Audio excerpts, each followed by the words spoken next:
house. Bias, the middle of March, NCAA tournament upon us, and the boys are ready to rock and roll on FanDuel TV, of course on the Ringer Gambling Show. Oh, I'm so happy to be joined by the triple threat, John Jastremski, alongside Joe House, Raheem Palmer.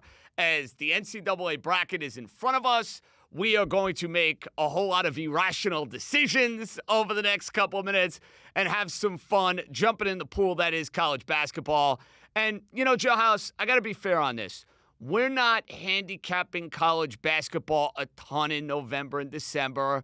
I might start dabbling a little in January, a little bit more in February, a lot more in March. But it's one of these events that whether you're in the college basketball or not, it's the Americana of it, Joe House. I mean, this Thursday, this Friday, this Saturday, this Sunday, from a sports and a gambling perspective, it's arguably four of the best days you have on a sports calendar. That's literally absolutely right. If you have blood running through your veins and you like sports here in these United States of America, then you have already prepared a half dozen different bracket sheets, and you've already been through all of the lines and all of the potential futures here in this tournament. Whether you've been tracking college basketball or not, it's a crash course. There is an avalanche of information out there, Dream, and I've loved the last handful of days. I mean, the nice thing about the way the tournament sets up,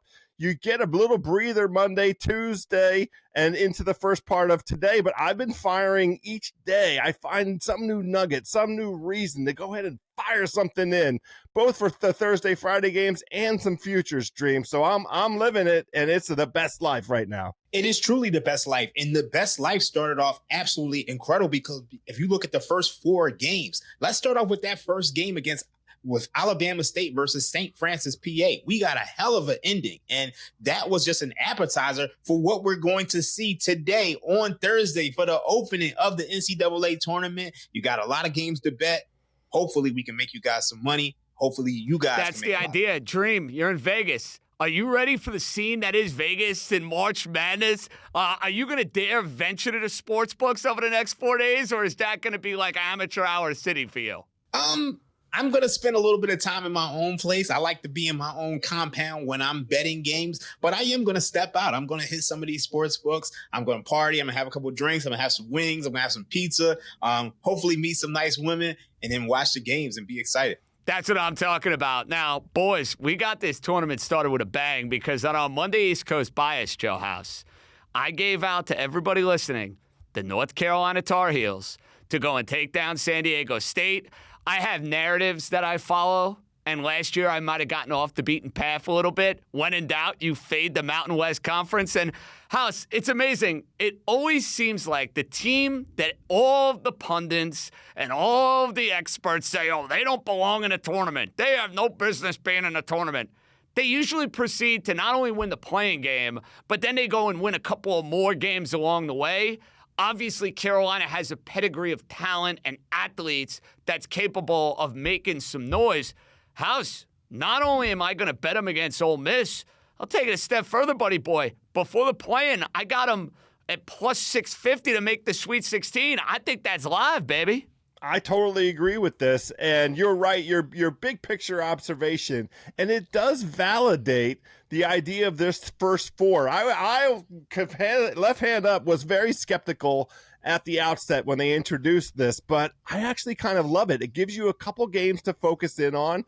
I did make some money after our conversation on Monday. I didn't need a lot of persuading to go ahead and jump in on Carolina against the Mountain West team, but you know, the things that especially compelling for me, Dream, with this Carolina team, that 24-point comeback against Duke. Now, yes, I understand no Cooper Flagg, but still that shows you something, because that Duke team, even without Cooper Flagg, is still all 5 stars, all first-round picks. It's a dynamite matchup all the time, and Carolina knows what to do when it comes tournament time, Dream. So the interesting thing is that if you go back in 12 out of the last 13 years, at least one team has made it to the round of 32. So I think there's something to it when it comes to these play-in games, when it comes to these play-in games in the NCAA tournament, in the NBA, even if you go to the wild card games in MLB baseball, if you're one of those playing teams, and you win that first round, you have a little bit of extra rhythm because you already are playing on playoff mode while the other team is playing their first round game. And you're starting to see it. I mean, you saw it with my Phillies. You saw it with the Mets last year. You saw it with the Miami Heat. Those playing teams are dangerous. So I'm not that high on North Carolina, but history shows that at least one of those teams is going to make it to the next round. Excellent point. Saw it years back with Syracuse. Saw it 2 years ago with the Pitt Panthers. And all you need to know, and we're going to dive into a couple of these lines for round number one. North Carolina's an 11 seed. They are favored against the 6 seed in Ole Miss. So that should maybe tell a little bit of a picture and a story of what you have shaken out. I got to interrupt you for a second. Go ahead. Are you sure that's not an over-adjustment? Because we talk a lot about the SEC being one of the top conferences in the league. North Carolina, they come back against Duke without Cooper Flag. They beat a bad San Diego State team, and now they're their favorite. Are we sure this is not an over-adjustment? Because I think there's going to be a ton of sharp money on Ole Miss, who's coming out of the SEC. And we know the SEC has been historically great this year. So I don't know if I can get down with that. So here's my thing, Raheem. I understand that point about the SEC and all the teams they get in the NCAA tournament. I also look at that conference as a whole and maybe think it's being a little overrated going into March Madness, where I think back, history tells us. I remember the Big East back in 2011. I was a Syracuse guy. As you know, they were in the Big East. They sent like 10, 11 teams to the NCAA tournament. I think they only had 2 going to the Sweet 16, and the only reason they had 2 is because they ended up playing heads up. Big 12 last year, everybody was talking up the Big 12 this, the Big 12 that. They fell flat on their face. So how sometimes, like a loaded league and a loaded conference on the surface looks awesome, and it looks like, hey, I'm just going to take as many of these teams as possible. But sometimes the attrition and just beating up on each other in the regular season maybe changes things a little bit. I'm going to be leery of just automatically playing all the SEC schools, quite frankly. I have actually a lot of them getting knocked out, to be honest. Yeah, I'm kind of in the same boat as you, JJ. I share that same concern about that sort of war of attrition concept. I mean, a good example of this for me is Auburn. Now, look, Auburn can go win this whole thing. There's no question about it. And the metrics certainly support it. But I don't like them limping in. I don't like them having lost 2 out of their last 3 games. And that sends off little alarm signals for me. So we'll get to the Final Four pick. I didn't pick Auburn in that region. The number 1 team in the whole tournament, not my Final Four pick. Well, and you know what's interesting, Raheem? It felt like in December, in January, even for most of February, the odds makers had it Duke, Auburn, Duke, all the way. Then over the past week and a half, Florida has generated all of this momentum. They have become super trendy, and I get why. They got unbelievable guards. They ran through the SEC tournament. They have the profile, metric-wise, of a team that can go and cut down the nets. But I'm a little leery, Raheem, when all of a sudden now I see a team like Florida making this move when we were talking Auburn, Duke, Auburn all year.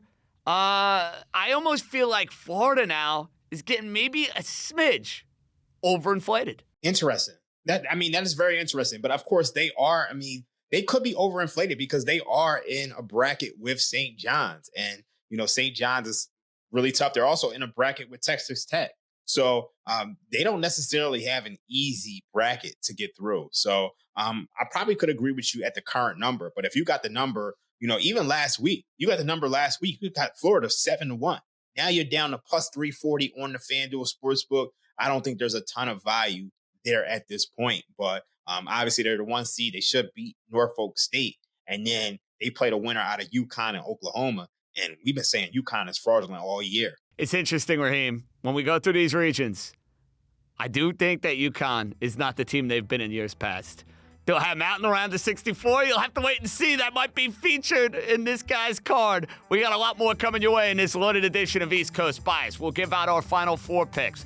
We'll try to find some winners in each of the 4 brackets. We got some NBA to get to. Looks like the Vikings sticking with JJ McCarthy. Boys are fired up. We got a lot to chew on We're coming right back.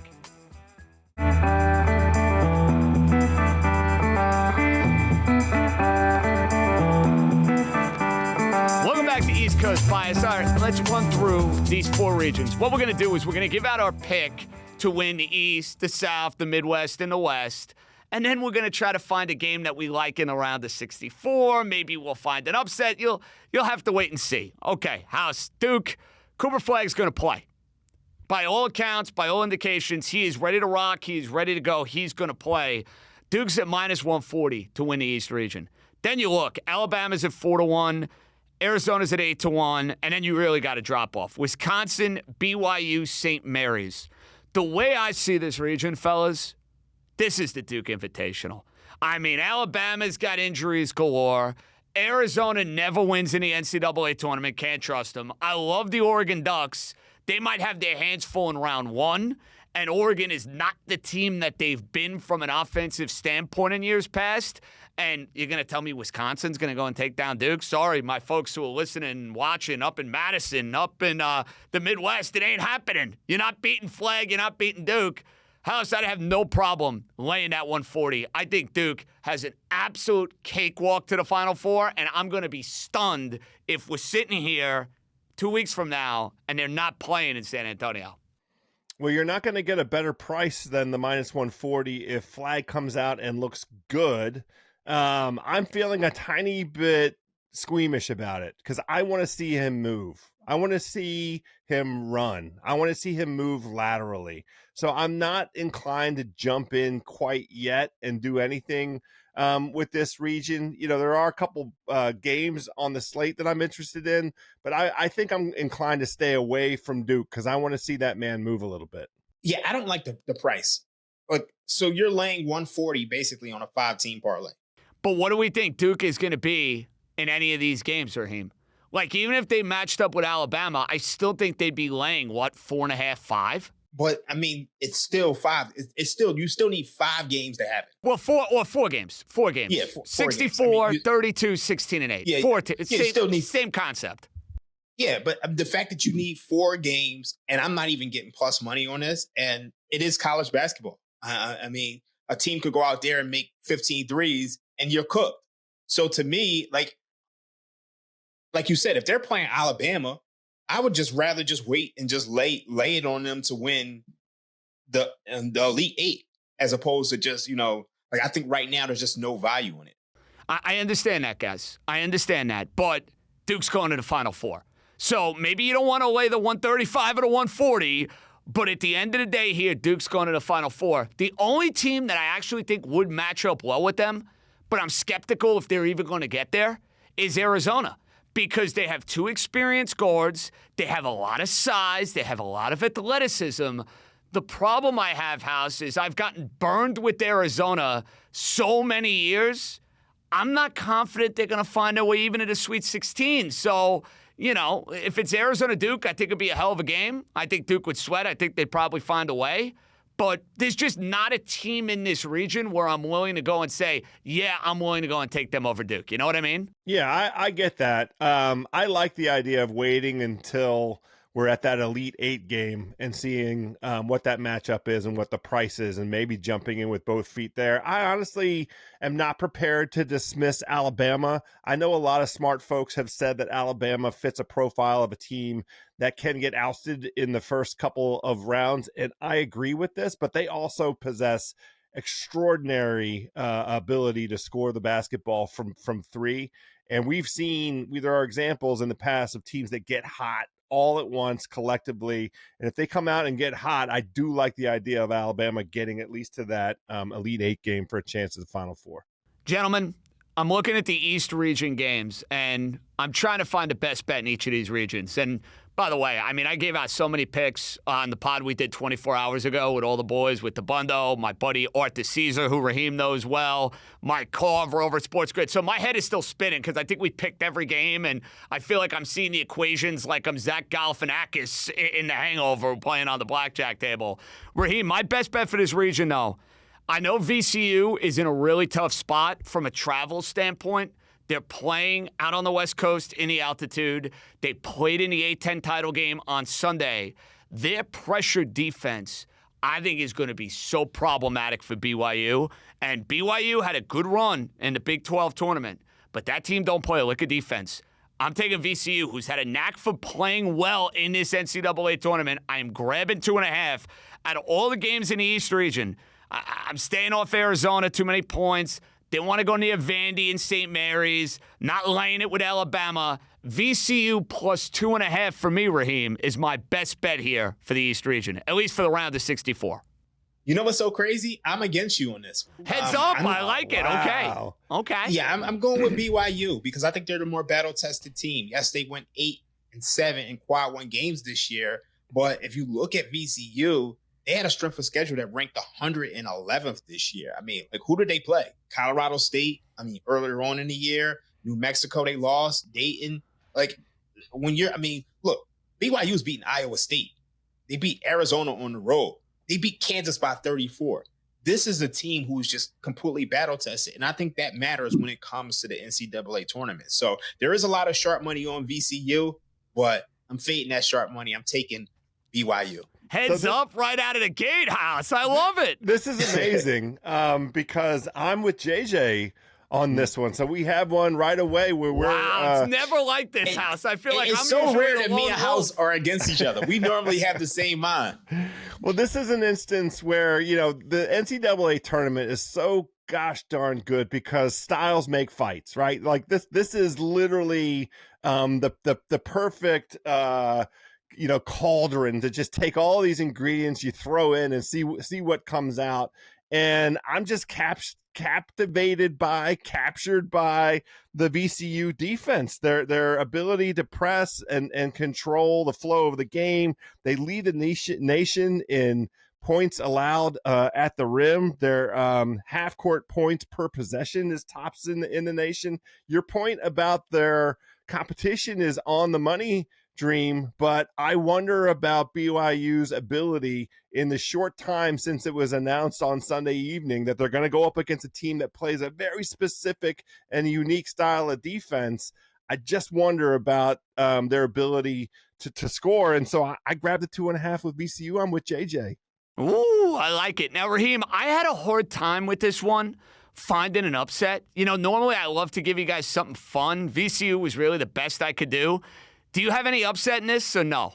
This is a very tough one. I told you, this was a hard one to find, unless you wanted to get on board the Liberty train, and I don't. I think there was two that kind of stood out. And I'm not saying to actually take them, but I think the two were Liberty against Oregon. Liberty is catching plus 6.5. And the other one is Akron, plus 14.5 against Arizona. Because Arizona they're not a great defensive team. If Akron can go out there and, hit a bunch of threes, they're live.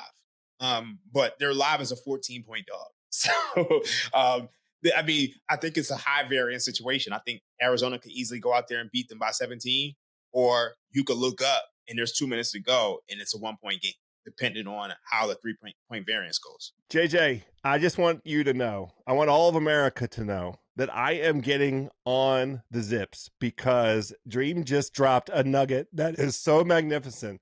We are on Akron. We are playing Akron. I love it. Akron. It's unbelievable. It's mind-blowing. I'm on it just so I can watch that whole game and scream at the TV for Akron to get it across the line. By the way, you got to make that famous, Raheem. Akron. I love it. So good. I love it so Akron. much. Our friends in Akron right now, some of them are loving it, and some of them are like, what in the world is going on? You never know what you're getting on East Coast bias. It's been a long night. I'm sorry. No, I love it.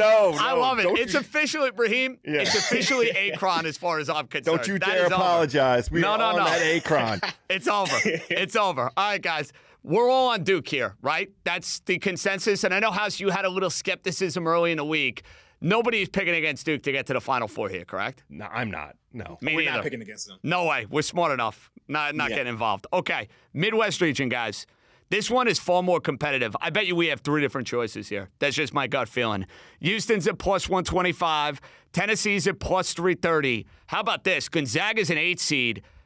They're the 3rd favorite to win the region at 8-1. Then you got Kentucky 10-1, Illinois at 11-1, Clemson at 15-1, Purdue at 17-1. Raheem, this region out of all of them, I don't know if you felt it. This was the hardest one for me to go and find a winner because those odds are just so evenly matched, dude. Yeah, it's definitely difficult, but I'm going with Houston just because I just think they have some dogs. I just think they are always there. Very similar to the baseball team. You look at the Houston Astros. At the end of the day, they're going to be there, and I think you could say the same about the Houston Cougars. So I'm picking them. Okay, House, he's going with the 1 seed. Are you going with the 1 seed here? So my inclination is to not take the chalk across the board. So this was one spot where I went with a different team. I like Tennessee's defense. I like the pedigree of Tennessee's defense across the season, the way that they've been able to bottle teams up. And there are stints with Houston where they slow down offensively. They like that dribble creation and post feed. And I think Tennessee's an interesting matchup for that. So I'm just out of a contrarian kind of orientation, leaning in the direction of Tennessee here. So I thought about going with Tennessee, House, and you bring up very compelling points. They have tournament experience from last year. They're an unbelievable defensive team. Rick Barnes never wins the big game. Now, I have Tennessee going all the way to the Elite Eight, and I think the road actually sets up really well for them. But the way I'm playing this, I'm with you. I'm going a little more contrarian on this one. I am going to play 2 Final Four futures, but I'll tell you who I'm actually taking. I think there's value with 2 Final Four futures here. Gonzaga, who, if you look at their metrics, I have them in front of me right now, they're the 9th offense in the country, according to Ken Palm. They're within that top 30 defensively. I know they'd have to play Houston. I know they'll be underdogs against Houston. But that's the sort of game where if they go and win it, which they absolutely can, they're going to have a very nice path to go and get themselves to a Final Four. And remember this with Few, the guy always gets to the Sweet 16. I mean, he's got a streak going, I want to say over the last 7 to 8 years, where he finds his way to the Sweet 16. So that's a given for Gonzaga. I think there's value there, 850, 9-1, wherever you get it. The other one I really like, guys, is Clemson. Clemson at 15-1. I know the ACC gets kind of spit on. They were an Elite Eight team last year. They beat Duke with a healthy Cooper Flag, and it wasn't a fluky performance. It wasn't one of those games where they shot 75% from 3. They have size that could be problematic. They have a sort of toughness that I think plays well in this tournament. I have Clemson going deep in my bracket. I think the winner of Clemson-Gonzaga is going to the Final Four. I'm going to take the Zags. But really the way I'm playing this is I'm taking both Final Four futures.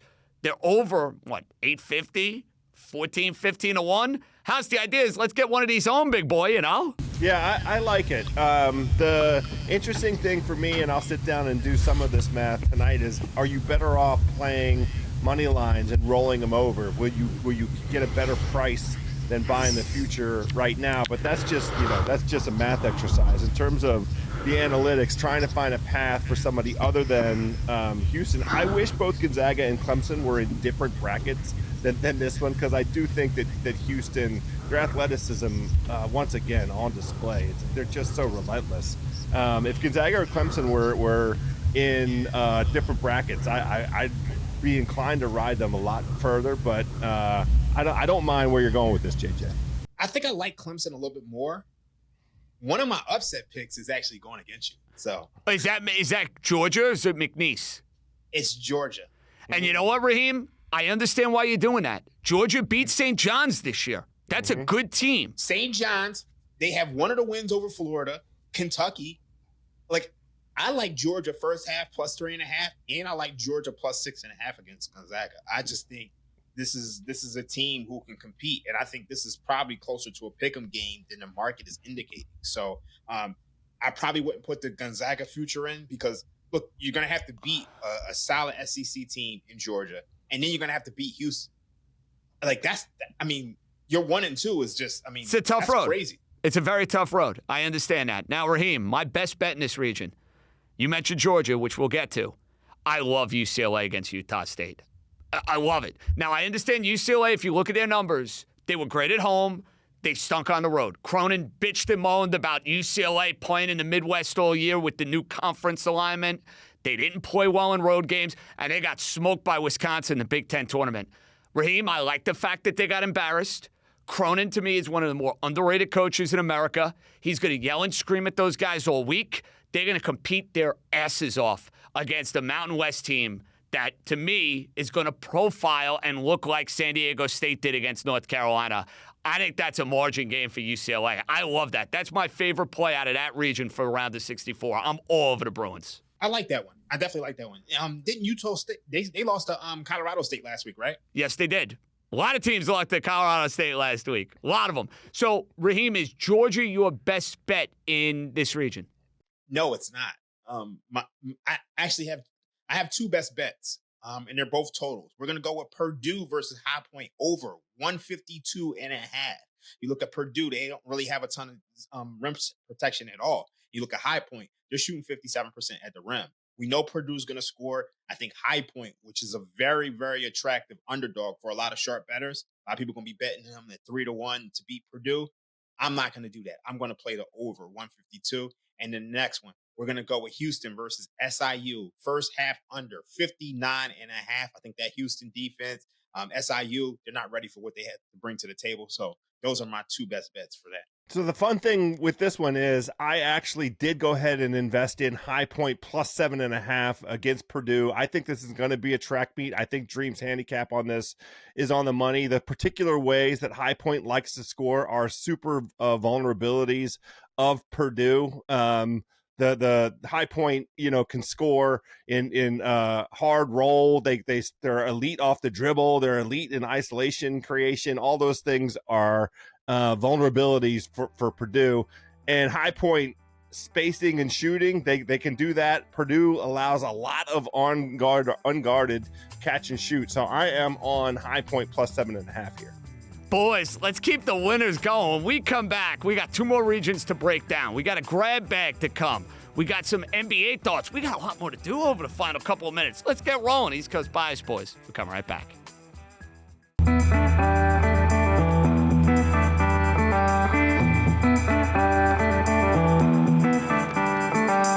All right, boys, let's get to the West region. Florida, to the surprise of no one, is favorites after what they did in the SEC tournament. They're at minus 135. Interesting. Texas Tech, who everybody on our podcast, except for me, by the way, picked to go to the Final Four. DeBundo did. Carver did. Diceman did. They're the second favorite as a 3 seed at plus 550. My Johnnies are at 7-1 with Pitino as a 2 seed. Then there's Maryland. Then there's Missouri, Kansas, UConn. On and on we go. House, I think you know where I'm going with this Final Four pick. I think you know where I'm going. New York. That's right. I'm backing my guy Pitino. And you know what it is, fellas? I understand the knock on St. John's. They're not a great shooting team. That's true. They're not a great foul shooting team. That's also true. They are as well coached as any team in America. They have one of the best tournament coaches in the last 40 years. And I know we talked about that unranked preseason statistic with AD on Monday and how those teams normally don't get to the Final Four. You know who fit that profile? Got to the Final Four, and oh, by the way, won the championship? The 2013 Louisville Cardinals. Joe House, trivia question. Who is the head coach of the 2013 Louisville Cardinals? Now, that is interesting. I thought that DeBundo, the stat that he had, though, said that no team that was unranked in the preseason that ended up in a 2 or 1 seed made it to the Final Four. Aren't they 0-38? Well, I think he was referencing maybe over the last 10 years, potentially. It might have, that 2013 Louisville team may have fit beyond that range, but he brought it up on our show, so I can't take credit for the statistic, but I do remember that Louisville team because they broke my heart in the Big East Championship against Syracuse. But listen, I think St. John's defense plays. I think they got an easy road to get themselves to the Sweet 16, and I think the Texas Tech game is a coin flip. I'm on the Johnnies, guys. In Pitino, we trust. Let's go. I'm not mad at it. And I think, look, I've been torn between Florida and St. John's. And ultimately, I went with Florida just because I think they're the better shooting team. If there's one caveat, is that I don't think Florida has been to the Sweet 16 with this head coach. And typically, that's correlated with success in the NCAA tournament. But I'm going with Florida. But if I had to go with somebody else, I definitely would go with St. John's. Yeah, I love where your heart is at, JJ. I wanted to make the case for St. John's. I was angry when the bracket came out and St. John's and Florida were in the same bracket, same region, because I wanted to get St. John's to the Final Four. I don't have them over Florida. I just think this Florida team, I talked about it on Monday. They're the best team in the country to me. They can win so many different ways. The thing that really convinces me with Florida is, their rebounding and turnover differential. They're just too good. Second in net rating in terms of scoring, and then you add in those extra elements where they're just not giving games away by committing stupid turnovers, and they're getting every rebound that they should get. It's just a bridge too far for me a little bit there, JJ. Gents, let's get to some best bets here. And there's some interesting games in this region. Oklahoma-UConn is interesting. I think a lot of people are going to be on the 13 and the 12 seeds in Grand Canyon and Colorado State in their bracket pools. Arkansas-Texas. For me, Raheem, that's the game I'm looking at. And I know this has not been a vintage Kansas team all year. Arkansas is beyond depleted going into this game. I don't think they're going to have any answer for Hunter Dickinson. I think the line being 4.5 should tell you something, because I thought it was going to be 1.5 for 2 going in. And Calipari over the last few years has not done great in the NCAA tournament. Raheem, I like the Jayhawks. Rock chalk, at least for one day. They're going to get by Arkansas. I'm laying the 4.5. Interesting. It's hard for me to bet Kansas at this point. I get it. But I understand it. What do you got for a best bet? I'm going with St. John's, minus 18.5. I'm laying the chalk. When I watched St. John's at the end of the game against the second half against Creighton, I felt like I was watching men amongst boys. It was like, they sent a group of middle school kids or high school kids to a jail, and they just got pumped. And I think St. John's is going to do that to Omaha. So I'm laying the 18.5.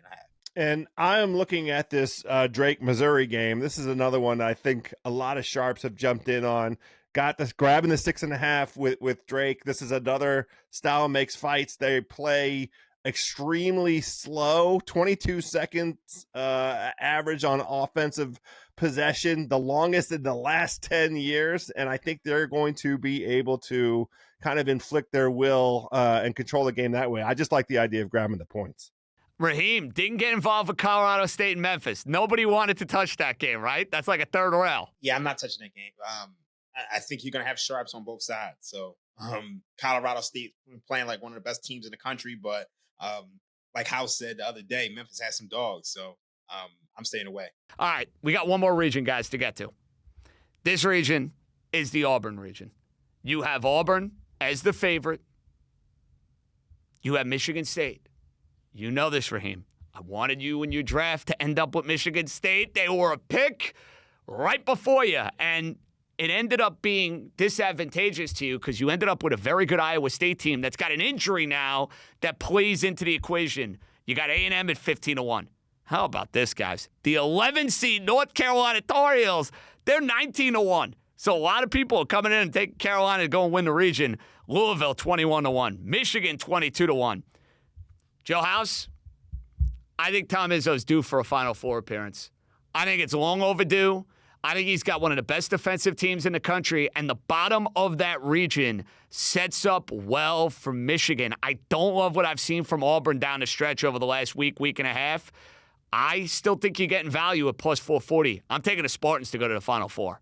Yeah, I'm joining you, JJ. I have Michigan State on my card. I don't trust this Auburn team. I don't like the way that they're coming in here. I don't like teams that aren't good at defensive rebounding. And the stretch of, suboptimal play here coincides with them getting beat on the boards. I just don't like that look coming into the tournament. And when you sit back and look at the body of work with Izzo, this is a pure in Izzo I trust. It's March Izzo.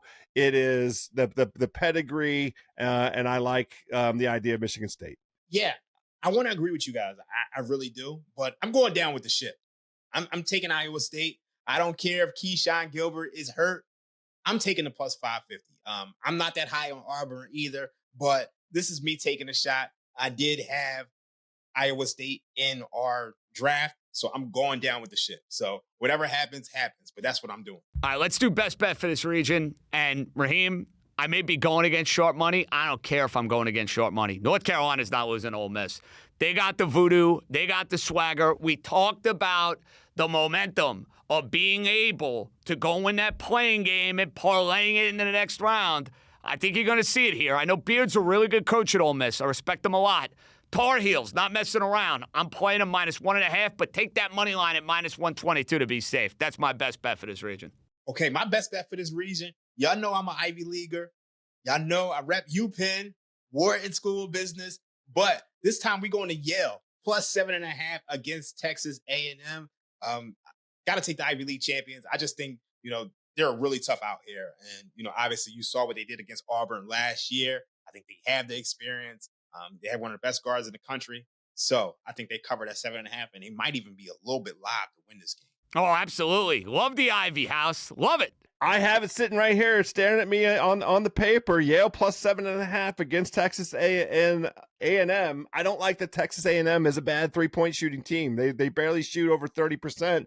And both of these teams are very good at rebounding and at turnover differential. So that's a strength on strength kind of thing. No advantage for Texas A&M there. And we know that Yale is going to play a disciplined brand of basketball. That's what the brand has been for them. I love grabbing all those 7.5 points for sure.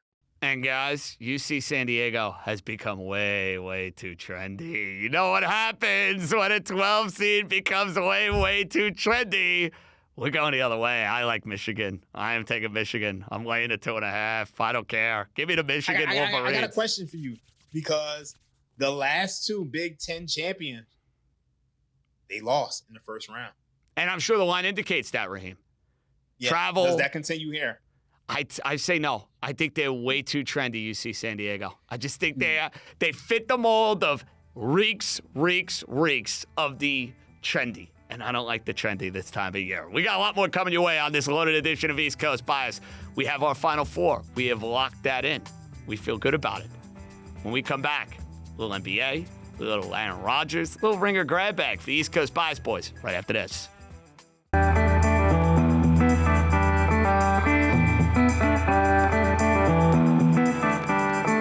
Welcome back. It's time for the East Coast Bias grab bag.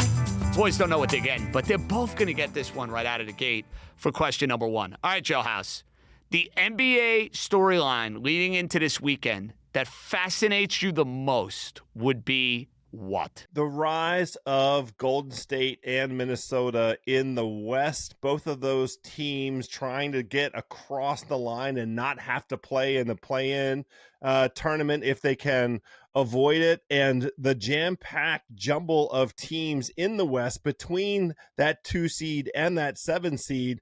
I think we are in for a hell of a stretch run here. Now, both Minnesota and Golden State did themselves an enormous disservice on Monday night. Both of them had golden opportunities to climb up the standings in the West, with the T-Wolves going against an extremely depleted Pacers team.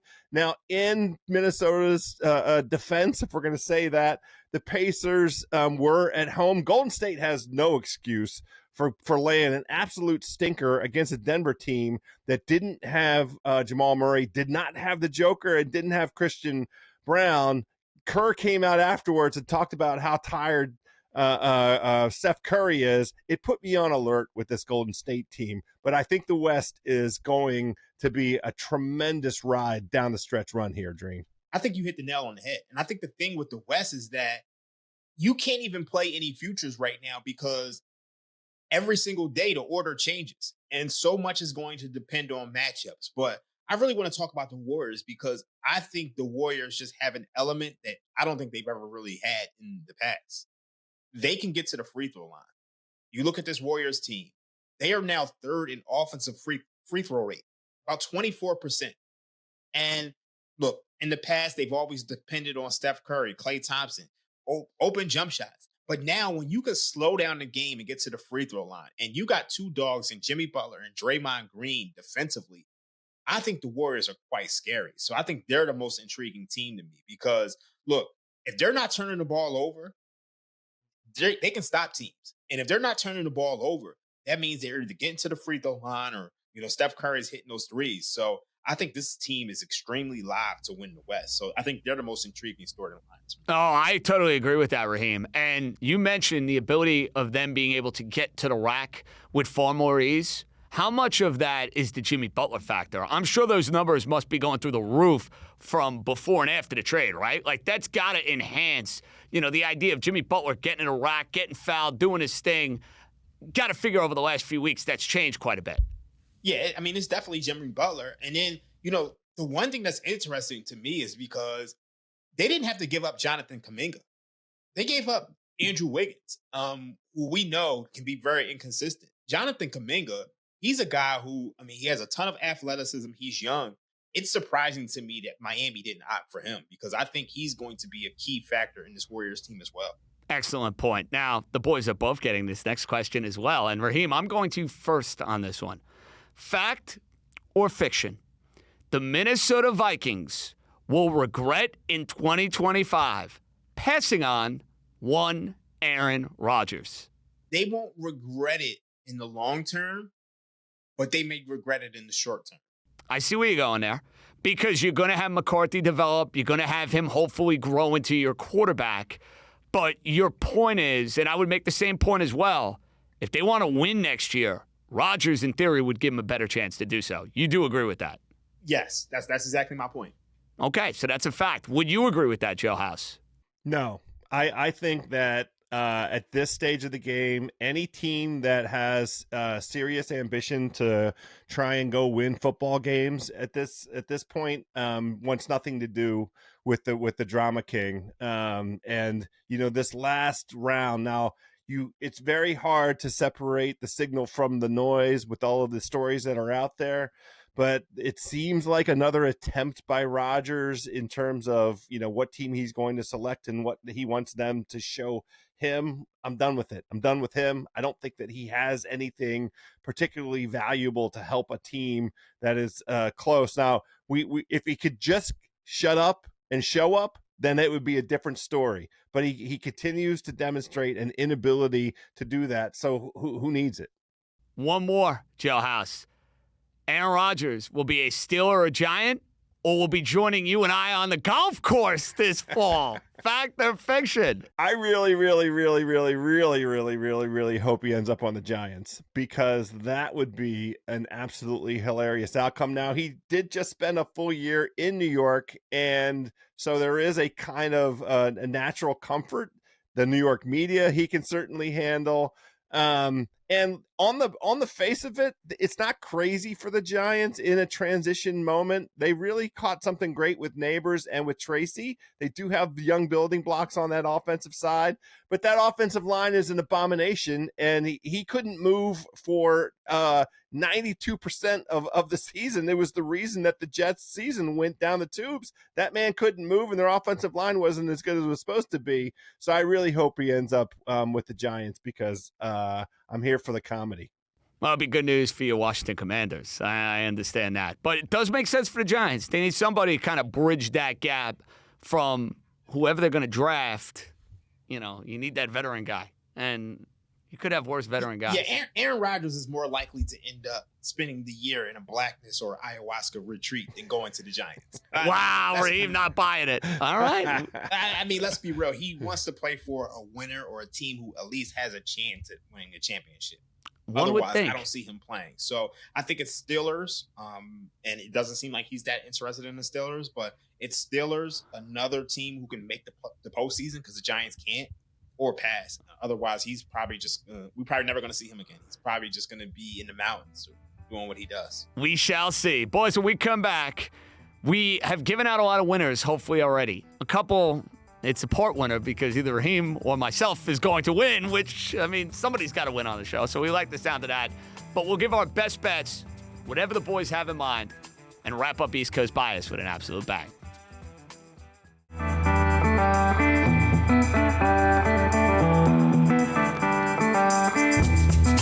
All right, it's go time. Best bets, Thursday show. House, you could go a variety of different ways here. I'm opening up the floor to you. Take it away.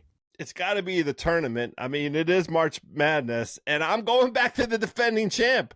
UConn is laying only 5.5 points against Oklahoma. I mean, things get tough in this region. They would have to face Florida very early on here if they get through this Oklahoma game. I think they're going to get through this Oklahoma game. I'm so impressed by Danny Hurley. I know it was a down year for UConn, but let me go ahead and lay the points with the defending champ coming out and putting a stamp on, at least validating, what they're all about with that UConn program. UConn minus 5.5. I got no problem with that, especially with the way Oklahoma finished up the year. Oklahoma, to me, not the defensive team that's going to be able to go and shut down UConn. I'd lay it as well. I endorse that one. What do you got, Raheem? I'm going to go with that Purdue in High Point over 152. I gave it out earlier, but I think that's going to be a track meet. I think you're going to see a ton of points, so that's my best bet. Okay, boys. There are so many to choose from. I had such a hard time figuring out in the lab what I was going to do for East Coast Bias and our best bets. I'm going to give you one of the futures, and I'm going to give you one of the sides. The future I'm going to give out, and no, it's not a Final Four. No, it's not a national champion. Clemson, Raheem, is at plus 118 to go and find themselves to the Sweet 16. I think Clemson profiles well metrically. I love their body of work regular season. I love the fact that they have a lot of returning players from an Elite Eight team last year, and the line is moving in my favor. I have a Final Four future on them. Clemson is going to get to the Sweet 16 once again. I feel good about that one. I am taking them at plus 118. And then my best bet, where do I go? It's a tough call for me. I have had a hard time deciphering which one it's going to be. Let's not get cute. The Tar Heels, baby. I have put all my eggs for the next 48 hours in North Carolina. I don't care that Chris Beard is at Ole Miss. I don't care that they're coming out of the SEC. The mojo of the plan and everybody saying they have no business making the tournament is all I needed to see. Look at those odds for UNC all of a sudden now. They're going to get themselves to a Final Four. I got the Tar Heels laying the 1.5 against Ole Miss. Haas, you already knew. You knew I was taking Carolina. Tate Frazier would be so proud of you, and you might need to borrow those UNC overalls that he wore. Yeah. Oh, I don't know about that. No. Listen, I like baby blue. I look good in baby blue. I ain't doing the overalls. I'm out on that. Well, I've got some nice fresh J's that are in that colorway. So I'm going to put those on. I'm going to tail you on this one, JJ. I appreciate it, boys. That's going to do it for this loaded East Coast bias. House, Raheem, JJ signing off. Good job by Stefan and Tucker. I hope everybody enjoys the tournament. Hopefully we're in one piece when we chat on Monday. Be good, everybody.